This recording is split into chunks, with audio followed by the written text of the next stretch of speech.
Hi friends, পটলের একটা recipe নিয়ে আমি চলে এসেছি রুদ্র মমস ব্লগে। সবাইকে জানাই প্রণাম। দেখতেই পাচ্ছ, আজকে আমি পটল বাটার একটা রেসিপি তোমাদের সঙ্গে শেয়ার করব।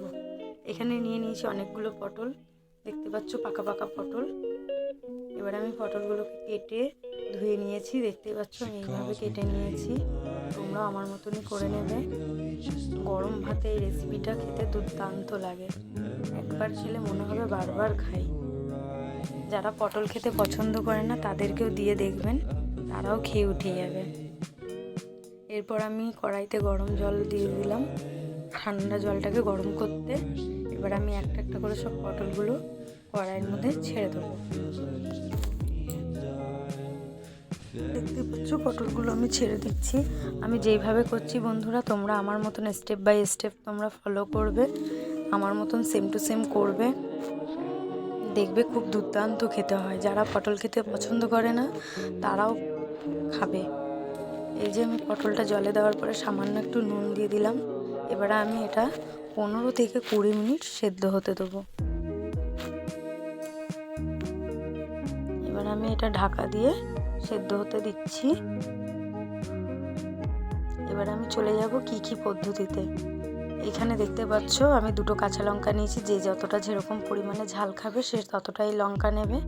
এখানে 5 থেকে 6 কোয়া রসুন নিয়ে নিয়েছি।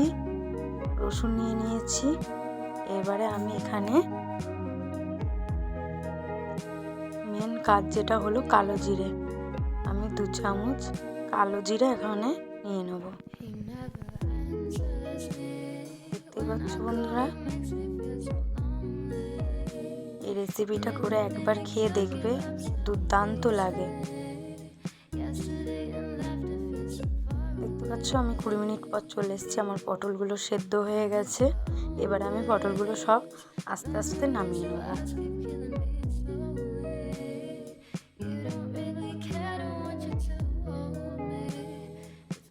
বন্ধুরা, আমার ভিডিও যে যেখান থেকে দেখছো লাইক কমেন্ট শেয়ার অবশ্যই করো। নতুনত্ব রেসিপি নিয়ে তোমাদের কাছে তাহলে আমি আবার হাজির হয়ে যাব। আমার ভয়েস রেকর্ডিংয়ে যদি কোনো রকম কোনো প্রবলেম হয়ে থাকে তো বন্ধুরা আমি তোমার কাছে ক্ষমা চেয়ে নিচ্ছি। এরপর আমি পটলটা নামিয়ে নেওয়ার পরে আমি 5 থেকে 6 মিনিটের জন্য ঠান্ডা হতে দেবো। দেখতে পাচ্ছ সব পটলগুলো আমি জল ঝরিয়ে আমি নামিয়ে নিচ্ছি।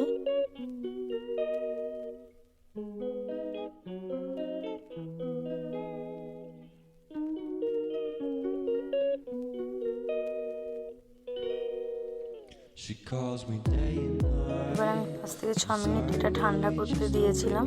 ঠান্ডা করার পরে আমি এটা সম্পূর্ণ সবটা আমি মিক্সিতে পেস্ট করে নেব।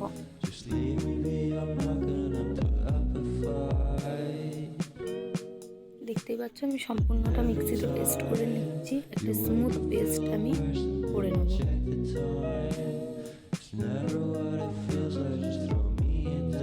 আমার ভিডিওটা যে যেখান থেকে দেখছো লাইক কমেন্ট শেয়ার করতে অবশ্যই ভুলো না। আর আমার কমেন্টে আমার বানানো রেসিপি দেখে কেউ যদি বানাও তো অবশ্যই আমাকে কমেন্টে বলে যেও কেমন হয়েছে রেসিপিটা। দেখতে পাচ্ছ একটা স্মুথ রেসিপি আমার এখানে তৈরি কমপ্লিট। এবার আমি এই পেস্টটা কড়াইতে দেবো। দেখতে পাচ্ছ কড়াইটা আমার গরম হয়ে গেছে। এবার আমি এখানে দিয়ে দিলাম প্রায় 3 থেকে 4 চামচ সর্ষের তেল।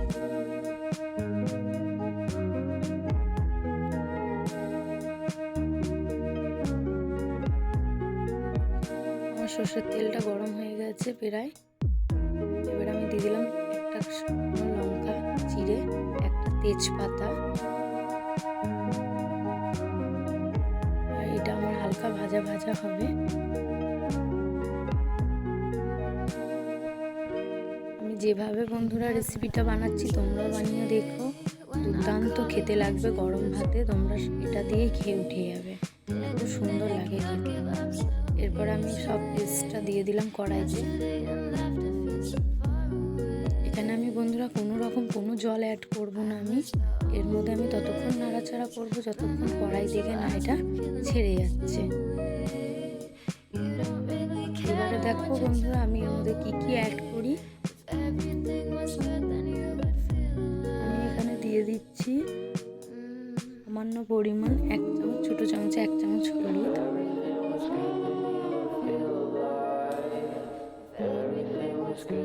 সামান্য একটু পরিমাণ নুন, যেহেতু আমি প্রথমে সেদ্ধর সময় নুন দিয়েছিলাম।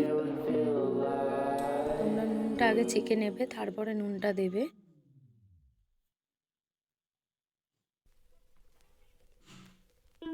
এবার এটা আমি ততক্ষণ নাড়াচাড়া করব যতক্ষণ না কড়াই থেকে পুরো পেস্টটা ছেড়ে না যাচ্ছে।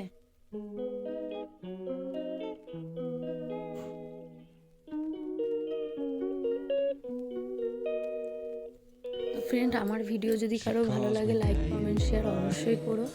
এবারে আমি এর মধ্যে দিয়ে দিচ্ছি সামান্য পরিমাণ একটু শুকনো লঙ্কা গুঁড়ো। যে যতটা ঝাল খাবে বন্ধুরা, আমি বারবার বলছি, সে ততটা পরিমাণে ঝালটা দিয়ে নেবে।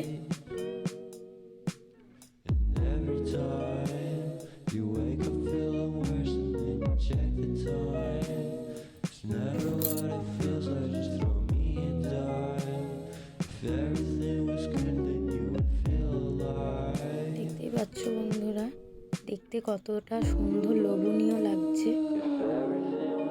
এবারে আমি এর মধ্যে দিয়ে দেবো 1 চামচ চিনি। একটু বাটাতে মিষ্টি না দিলে বাটার স্বাদ কখনো আসে না। যে যতটা নুন ঝাল মিষ্টিটা একটু চেক করে তারপরে সবাই সবার পরিমাণ মতন একটু দিয়ে নেবে, যে যেরকম একটু নুন ঝালটা খেতে পছন্দ করো। আমি আমার পরিমাণ মতন আমি দিয়ে নিয়েছি, তোমরাও তোমাদের পরিমাণ মতন একটু দিয়ে নেবে। আর এই রেসিপিটা বন্ধুরা আমি তোমাদেরকে বলছি, একবার বানিয়ে খেয়ে দেখবেন, বারবার বানাতে ইচ্ছে করবে। যারা পটল খায় না তারাও এই রেসিপিটা খেয়ে বলবে দুর্দান্ত হয়েছে। দেখতে পাচ্ছ বন্ধুরা, একদম কড়াইতে পুরো একদম শুকিয়ে অল্প হয়ে গেছে। আমি এবারে এটাকে নামিয়ে নেবো, কড়াই থেকে ছেড়ে গেছে। আমার রেসিপি যদি কারো ভালো লেগে থাকে বন্ধুরা, লাইক কমেন্ট শেয়ার অবশ্যই করো, আমার কমেন্ট করো আমাকে, আমি তাহলে নতুনত্ব ভিডিও নিয়ে আবার হাজির হয়ে যাব। আরেকটা কথা বলে রাখি বন্ধুরা, আমার যদি ভয়েসে কোনো রকম কোনো প্রবলেম থাকে অবশ্যই আমি তোমাদের কাছে ক্ষমা চেয়ে নিচ্ছি, ভুল ত্রুটি হলে। কিন্তু আমার রান্না তোমরা খেয়ে দেখবে বন্ধুরা, দুর্দান্ত। তোমরা বানাবে আমার রেসিপিটা, আমাকে কমেন্টে অবশ্যই জানাবে যে হ্যাঁ দিদি, তোমার রেসিপি আমরা ট্রাই করেছি। দেখতেই পাচ্ছ পুরো রেসিপিটা দেখতে কেমন লাগছে। বাই বাই বন্ধুরা, নেক্সট ব্লগে আবার দেখা।